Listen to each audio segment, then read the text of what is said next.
Yeah, that's I get phone calls from people I don't know, and they hang up when I answer. And sometimes I answer and I'll just be completely silent. Just wait for them to breathe.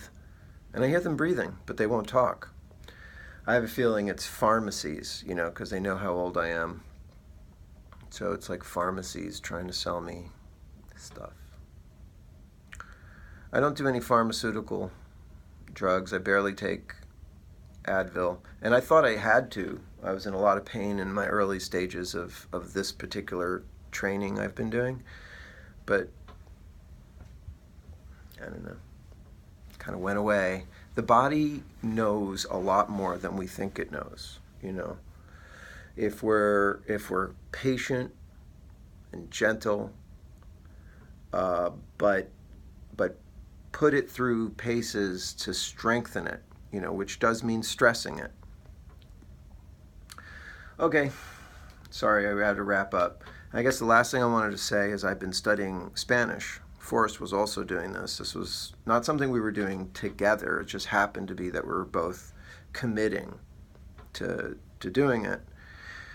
And I've been going through Babbel, and I got bored with I went up through like 3 beginner courses, which was a lot. Those are deep.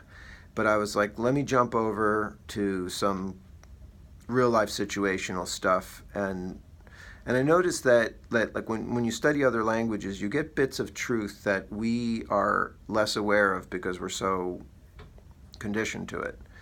And one of the things, the situational stuff was about partying, hangovers, big hangovers, going out, sleeping with people, making out with people, and being on benders. There's a word for that, juerga. And I started to I did that stuff. That partying is really fun. It's really fucking fun. It can be really exciting to when you're young and can survive drinking and smoking and dancing and drugs. And that's all that popped into my consciousness, that like I can't just like erase people's desire and need to party, and maybe to find, but maybe behind that is this stuff that we're talking about, like disrespect for the body, but also misunderstanding that you're trying to find areas in which you're no longer in control. Because that was the fun part of taking acid, was like you weren't in control. You were. And then you found that like peaceful place where you're like, oh yeah, this is all, I am in control, whatever. I don't have the need for it anymore, because I know there's nothing really in any of those drug experiences.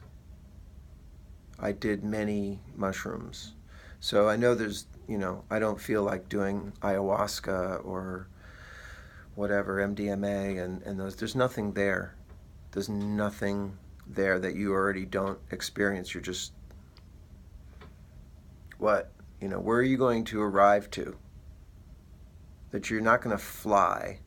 You're not going to be able to prove that there's an infinite cosmic mind, and but you can do the thing that you need to do the most, which is to take care to not pollute and to strengthen your body and your thoughts.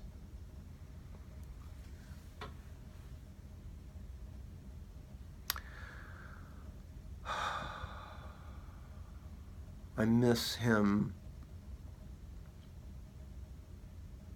but now it feels like a story I'm telling.